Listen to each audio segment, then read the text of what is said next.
Greetings and salutations, everyone. I hope everyone is still doing well, and welcome to, depending on wherever you may live, this middle of the night or early morning bonus upload.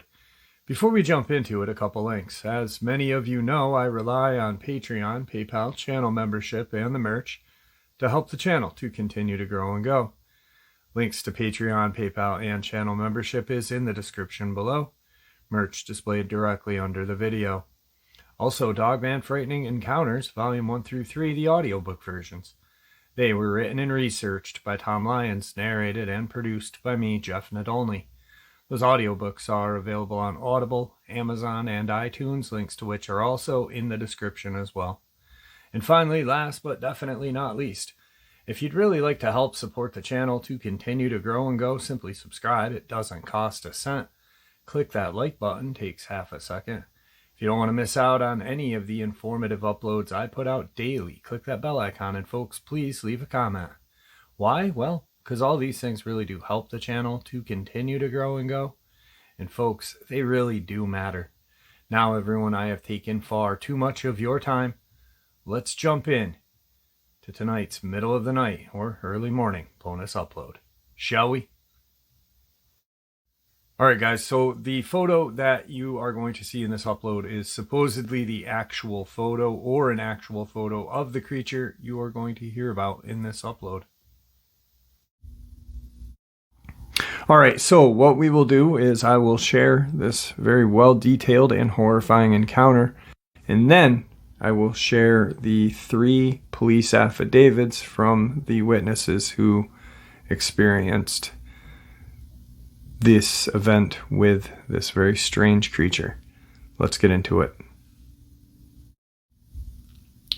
One dark night near Bishopville, South Carolina, June of 1988, 17-year-old Christopher Davis stopped to change a flat tire along Skateboard Swamp.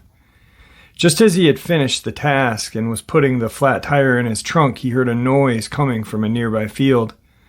As he peered off into the darkness, he saw a 7-foot-tall creature with red glowing eyes running towards him on its hind legs, grunting as it closed the distance. Christopher immediately jumped into his car and sped off down the road. Just as he thought this nightmare was over, Christopher heard a crashing thud above him and saw a large 3-fingered hand with scales and long claws reach over his windshield. Another hand was trying to pry open his driver's side door. Christopher, now petrified and scared for his life, swerved the vehicle on the road, and the creature suddenly fell off. He didn't know what kind of animal could run on 2 legs and could catch up to his car, which was traveling at a relatively high speed. He had managed to get away, and that's all that mattered to Christopher. When Christopher arrived at home, shaking and crying, his dad settled him down, and Chris began to tell his parents about what had happened. His dad knew that his son was not usually an imaginative storyteller, and Christopher's highly emotional state compelled him to believe that Christopher did in fact see something highly unusual. When Lee County Sheriff Lisden Truesdale heard about what occurred to Christopher Davis, he interviewed him and asked Chris if he'd be willing to take a lie detector test. Lisden figured that if he was really making the story up for attention, the idea of taking a lie detector test would make him retract his story. But to Lisden's surprise, Christopher happily agreed to be tested, adding that he was sure of what happened and what he had encountered. Christopher Davis drew an image of the being that attacked his car and was wired up for the test. A series of questions about the event were put to him, and Christopher answered them without hesitation, although believing that they were a victim of an imagination gone wrong. The officers administrating the lie detector test and Lisden soon realized otherwise. Christopher had passed that lie detector test with flying colors. While Christopher Davis' adventure into the unknown had ended, Sheriff Lisden Truesdale had just begun. In the months that followed, the sheriff began to receive more and more reports from individuals claiming to have seen this wild beast near Skateboard Swamp. It's not unusual to hear such stories, seeing that the swamp had a long history of mysteries involving reports of hauntings, sightings of strange lights, and the occasional bear or two. But the new reports were different. Multiple eyewitnesses began to surface, many of whom Sheriff Truesdale interviewed were upstanding members of the community. They were people who risked losing credibility and possibly businesses. Most of all, Lisden noticed the highly charged emotional state of some of the eyewitnesses. His investigation training at the FBI Academy taught him to look for signs of emotional distress to help determine when someone was recovering from a truly traumatic event. And many who reported seeing this lizard man were showing all the signs. It wasn't long before word spread throughout Bishopville and beyond. The press, curiosity seekers, avid out-of-towner hunters, and television crews around the world began to show up. Gradually, businesses began to profit from the invasion. Lizard Man mania engulfed the small community and the nation when Bishopville Lizard Man's story was reported on CBS News. Stories were also printed in Los Angeles Times, the Charlotte Observer, the Herald Examiner, and Time Life magazine. Serious investigators and international press and the societal fringe arrived on the scene. Sheriff's Department spokesperson Billy Moore told reporters that although hundreds of the 3,500 plus residents of Bishopville ventured into Skateboard Swamp in search of this lizard man armed with shotguns, most of the citizens believed that the sightings were a hoax. After looking into it himself, however, Moore said that he had no doubt that there was something very real on that road with young Christopher Davis that night. He thought, though, that there had to be more of a conventional explanation. Meanwhile, George Holloman, Jr., 32, of Bishopville, reported seeing this creature while collecting water from an artesian well near the Skateboard Swamp Bridge. Holloman and an unnamed friend were both frightened away by this creature, fitting Christopher Davis's description. Holloman's brother told reporters that George was visibly shaken by the event and that despite his pleas for George to stop telling the story, because he didn't want to hear it anymore, he continued to talk about it and said it took time for George to settle down. Also, a young couple by the name of Brian Edward, 23, and Michelle Nunnery, 20, of Elmore, informed the sheriff's office that they had almost hit a huge bipedal creature while driving on Cedar Creek Gum Springs Road at 12:30 in the morning. They provided statements and were interviewed by the officers. Lizard Man mania soon began to bring out the worst in people, and Sheriff Truesdale knew that it was only a matter of time before some gun-toting lizard man hunter was going to accidentally shoot someone in the swamp.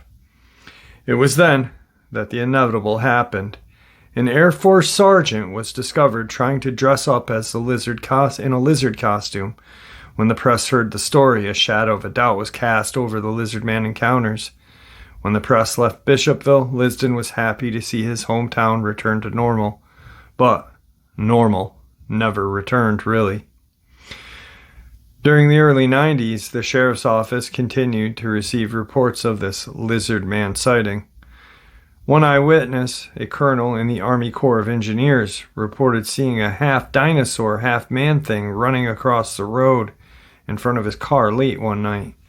He informed Sheriff Truesdale of the event and, after seeking counsel from his attorney, decided not to place a formal report on file regarding his sighting. The stated reason for his refusal was that his attorney told him he would lose his privacy. As an officer who had spent years at the Pentagon and who was about to be promoted to general, Robert Cooper may have thought that filing the report would be a death sentence to his military career. Another truly interesting eyewitness lizard man encounter was that of the Blythers family. While driving home after getting dinner at a fast food restaurant, a woman and her children were laughing about the lizard man sightings when their lives took a sudden and frightening turn. They almost hit the huge, hairy beast in the road. The encounter shook them so much that they immediately drove to the sheriff's office and told Sheriff Truesdale and his officers about what had happened. The family was split up into different rooms, and their reports were taken separately.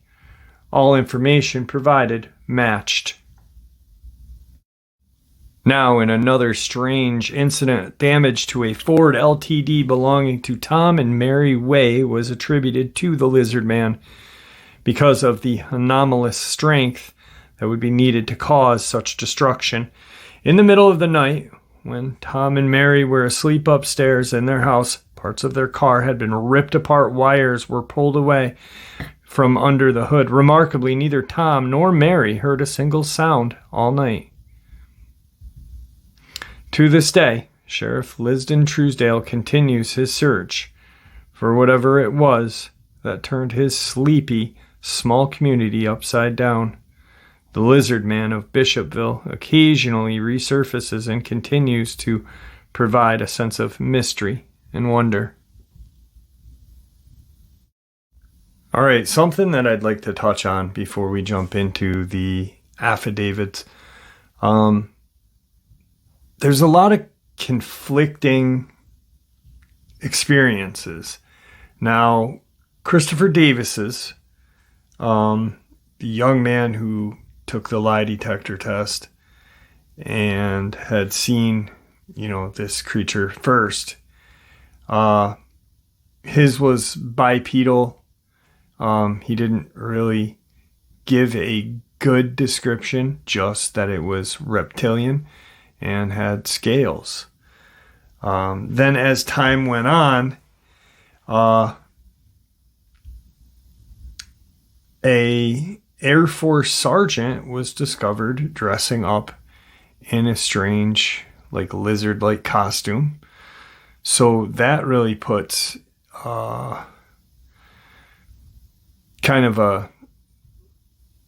casts a shadow of a doubt. But then you have a colonel in the Army Corps of Engineers who believes what he saw would be half dinosaur, half man. Tail-like and kind of like a head of a velociraptor, right? And then the young couple, 23 and 20 years old, had seen a large, hairy, bipedal creature. So, red eyes. Now, with all the accounts, obviously, there's something there. To me, I believe it more because even though that idiot was caught in a costume, and shame on him for doing it, with all of the experiences and sightings, it's either kind of like a mass hysteria or there is definitely a creature there. I myself believe that there is, especially with Christopher Davis's lie detector test, and then the Blythers affidavits.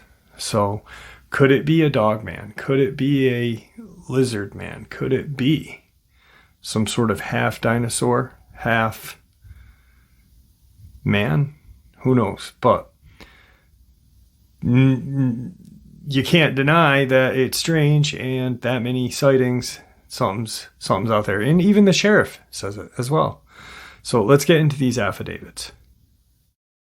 All right, first statement, August 2nd, 1990, statement of Bertha May Blythers.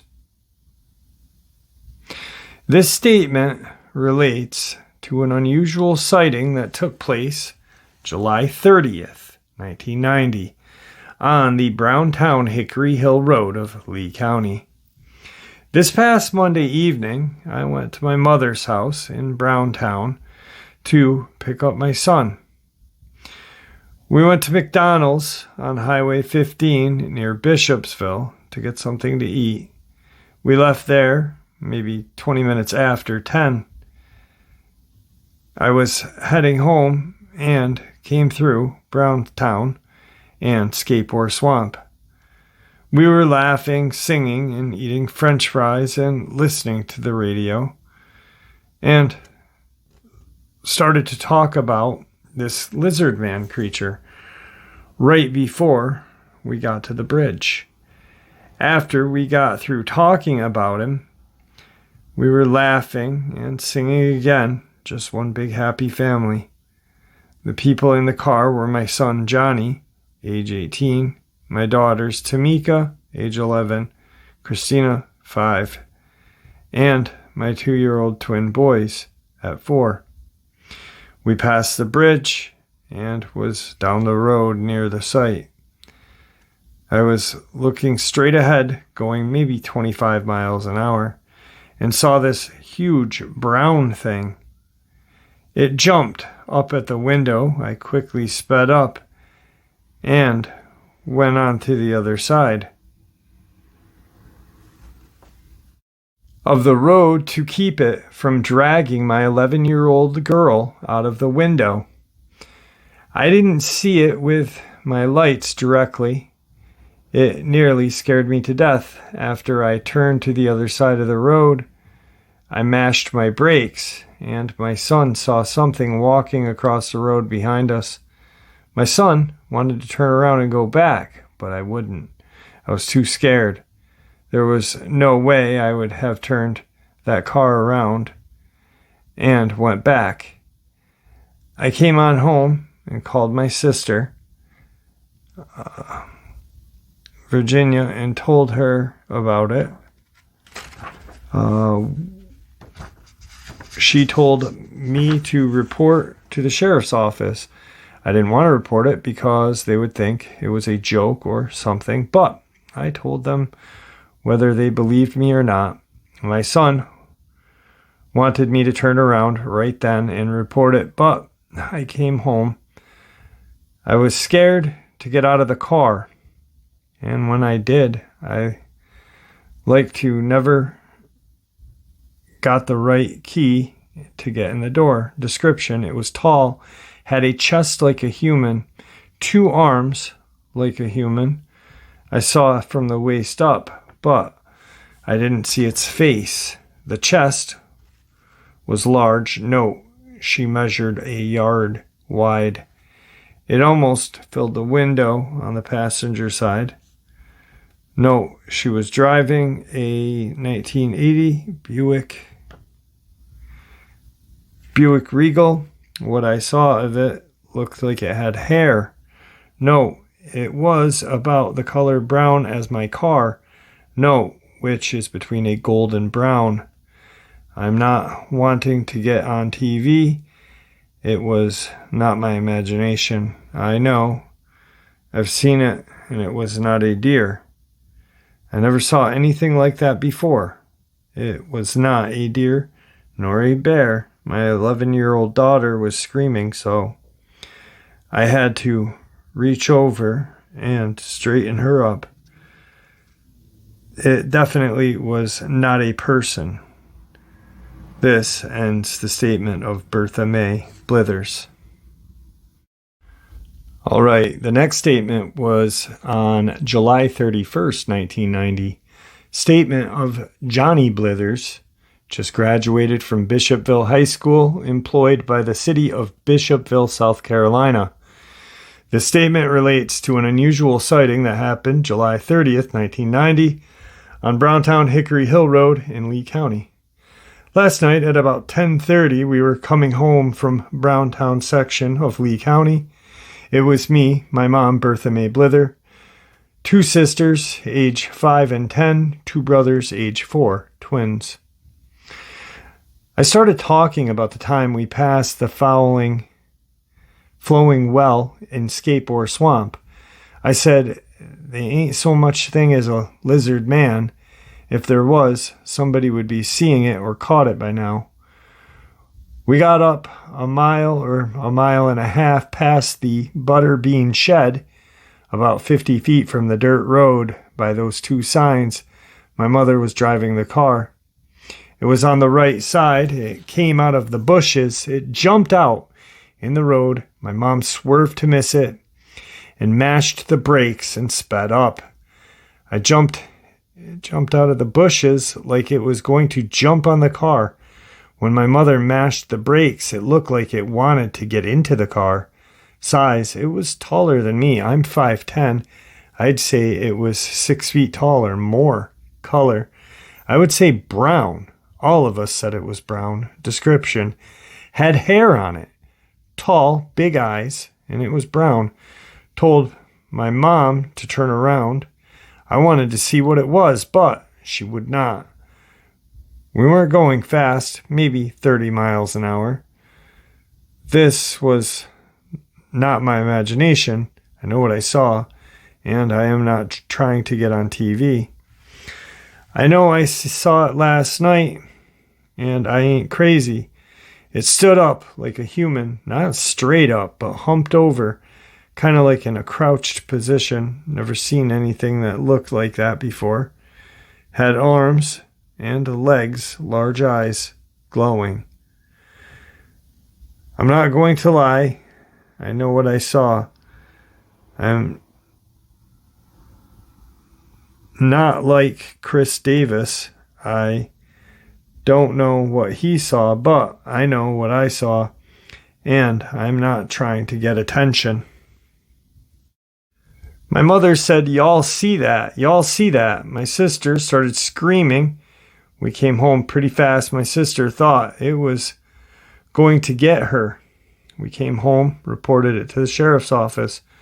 No, it looked to be what he measured to be a yard wide. Says it was a lot bigger than himself.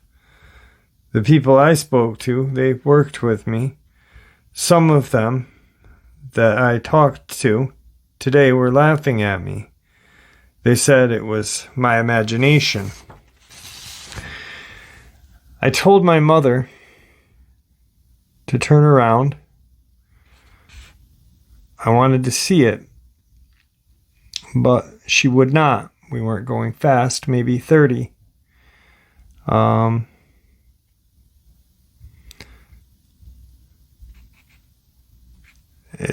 Here, I saw it before my mom smashed the brakes. I certainly don't think it was human dressed in something, because no human ain't going to jump in front of a car.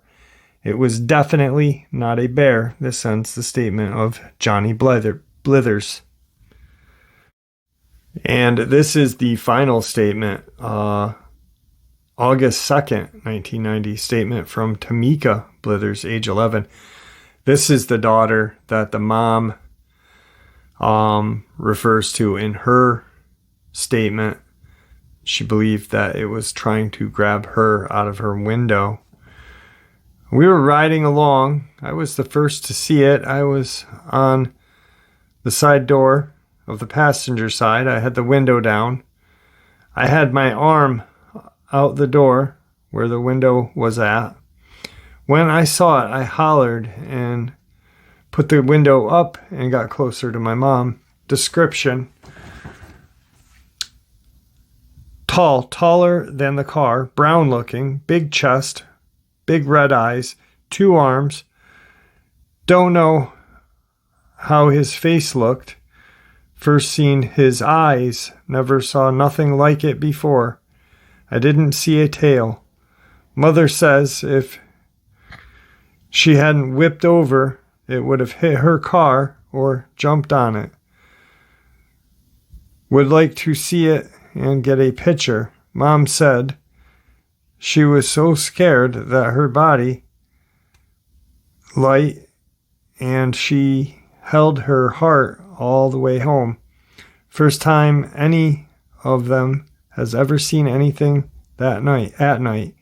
Careful about dogs, not to run them over. This is the end of statement from Tamika Blythers, August 2nd, 1990. Now, those are old police affidavits. I tried to enlarge them as best as I could. Actually, I had to take my glasses off to read them to be able to see the letters because it was so small. And with age, the typewriter, I imagine it was done in typewriter. The ink kind of had faded, but think about this, we're talking about a completely different creature than any of the other folks had seen. And these people actually went on record. Mom, single mom, kids. I don't feel like she would lie about something like that. And then the young man just graduated and is working for the county. Now, he describes it the same way. Large, bipedal.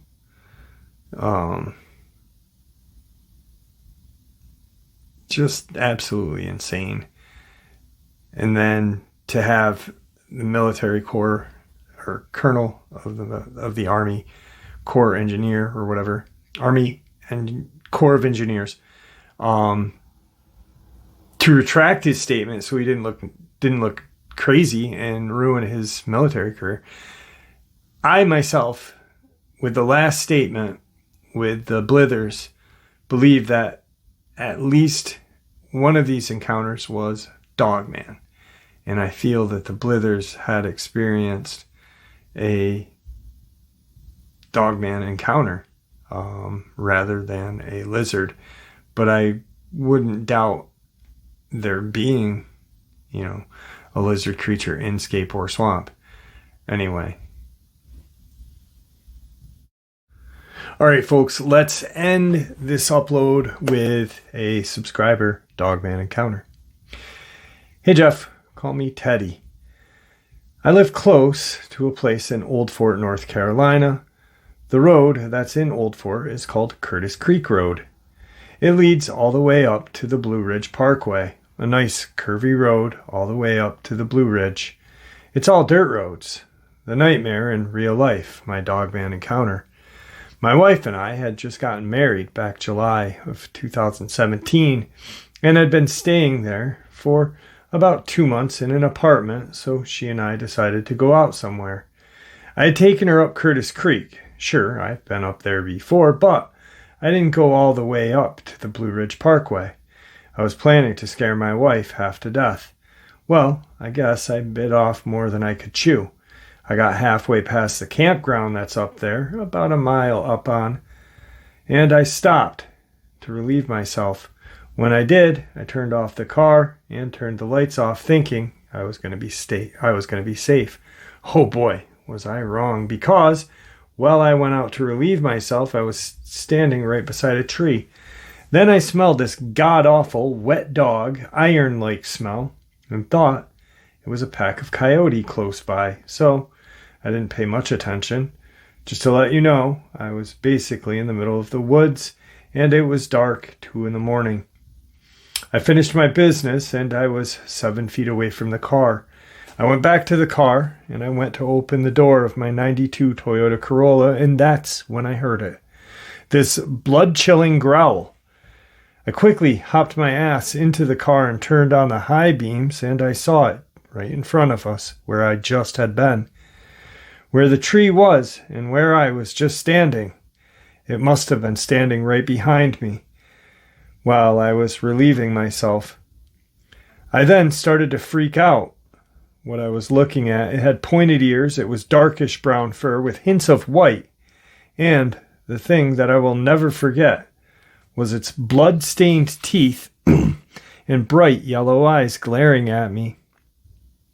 At first, to me, it looked like a giant wolf because it was 5 feet tall on all fours. It growled some more and then stood on its hind legs to where it looked to be now 8 feet tall. I could see its legs. My wife said, "What the hell is that?" I said the same thing at the same time and put the car in gear and floored it backward until I could find a place to completely turn around, pull forward, and I ran us off the side of the road trying to get the hell out of there. Then we got about halfway down where the campground was when we heard the howling.